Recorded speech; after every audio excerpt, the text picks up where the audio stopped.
Aldous Huxley Island, Part 2.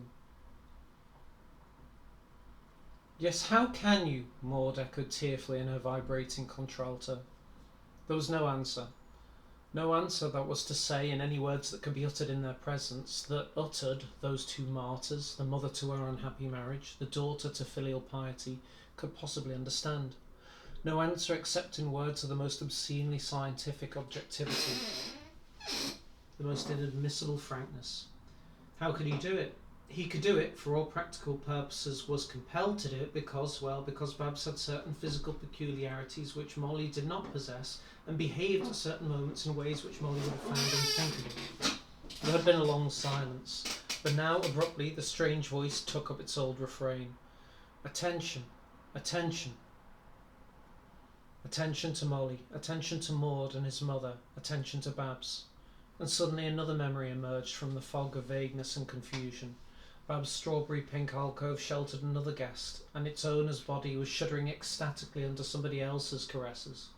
To the guilt in the stomach was added an anguish about the heart, a constriction of the throat. Attention. The voice had come nearer, was calling from somewhere over there to the right. He turned his head. He tried to raise himself for a better view, but the arm that supported his weight began to tremble, then gave way, and he fell back into the leaves. Too tired to go on remembering, he lay there for a long time, staring up through half-closed lids at the incomprehensible world around him. Where was he, and how on earth had he got here? Not that this was of any importance. At the moment, nothing was of any importance except this pain, this annihilating weakness. All the same, just as a matter of scientific interest.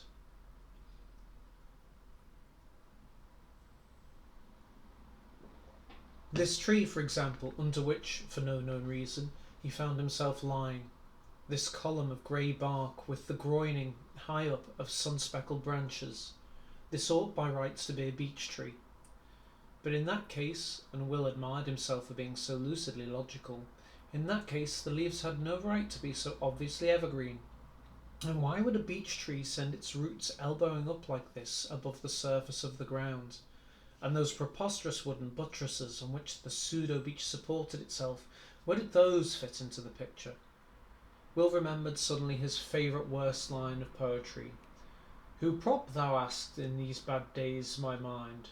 Answer, congealed ectoplasm, early Darley. Which definitely ruled out the Chilterns. So did the butterflies sweeping out there in the thick buttery sunshine. Why were they so large, so improbably cerulean or velvet black, so extravagantly eyed and freckled? Purple stirring out of chestnut, silver powdered over emerald, over topaz, over sapphire. Attention! Who's there? Will Farnaby called, in what he intended to be a loud and formidable tone. But all that came out of his mouth was a thin, quavering croak. There was long, and it seemed profoundly menacing silence. From the hollow between two of the tree's wooden buttresses, an enormous black centipede emerged for a moment into view, then hurried away on its regiment of crimson legs, and vanished into another cleft in the lichen-covered ectoplasm. Can't say every word. Who's there? He croaked again. There was a rustling in the bushes on his left, and suddenly, like a cuckoo from a nursery clock, out popped a large blackbird, the size of a jackdaw. Only, needless to say, it wasn't a jackdaw.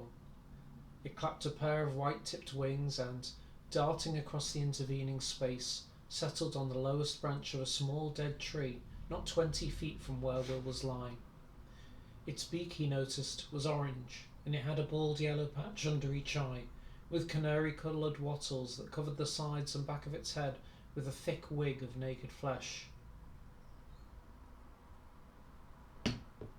The bird cocked its head and looked at him first with the right eye, then with the left, after which it opened its orange bill, whistled 10 or 12 notes of a little air in the pentatonic scale, made a noise like somebody having hiccups, and then in a chanting phrase, do do sol do, said, "Here and now, boys, here and now, boys." The words pressed the trigger, and all of a sudden he remembered everything. Here was Parlour, the Forbidden Island, the place no journalist had ever visited. And now must be the morning after the afternoon when he'd been fool enough to go sailing alone outside the harbour of Rendang Lobo. He remembered it all, the white sail curved by the wind into the likeness of a huge magnolia petal, the water sizzling at the prow, the sparkle of diamonds on every wave crest, the troughs of wrinkled jade.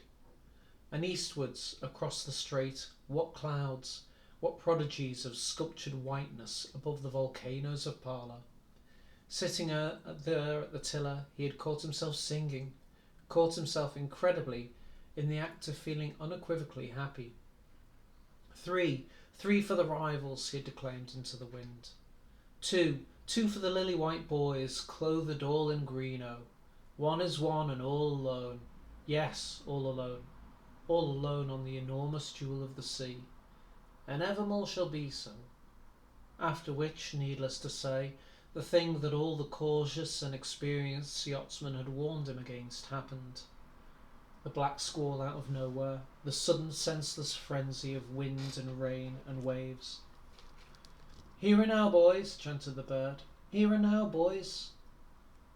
The really extraordinary thing was that he should be here, he reflected, under the trees and not out there at the bottom of the Parla Strait, or, worse, smashed to pieces at the foot of the cliffs. For even after he had managed, by sheer miracle, to take his sinking boat through the breakers and run her aground on the only sandy beach in all those miles of Parla's rock-bound coast, even then it wasn't over. The cliffs towered above him, but at the head of the cove there was a kind of headlong ravine where a little stream came down in a succession of filmy waterfalls, and there were trees and bushes growing between the walls of grey limestone. 600 or 700 feet of rock climbing, in tennis shoes and all the footholds slippery with water, and then, dear God, those snakes! The black one looped over the branch by which he was pulling himself up, and 5 minutes later the huge green one coiled there on the ledge just where he was preparing to step. Terror had been succeeded by a terror infinitely worse. The sight of the snake had made him start, made him violently withdraw his foot, and that sudden unconsidered movement had made him lose his balance. For a long sickening second, in the dreadful knowledge that this was the end, he had swayed on the brink, then fallen. Death, death, death. And then, with the noise of splintering wood in his ears, he had found himself clinging to the branches of a small tree, his face scratched, his right knee bruised and bleeding, but alive. Painfully he had resumed his climbing. His knee hurt him excruciatingly, but he climbed on. There was no alternative, and then the light had begun to fail. In the end he was climbing almost in darkness, climbing by faith, climbing by sheer despair. "Here and now, boys," shouted the bird. But Will Farnaby was neither here nor now. He was there on the rock face. He was then at the dreadful moment of falling. The dry leaves rustled beneath him. He was trembling, violently, uncontrollably. He was trembling from head to foot. Chapter 2.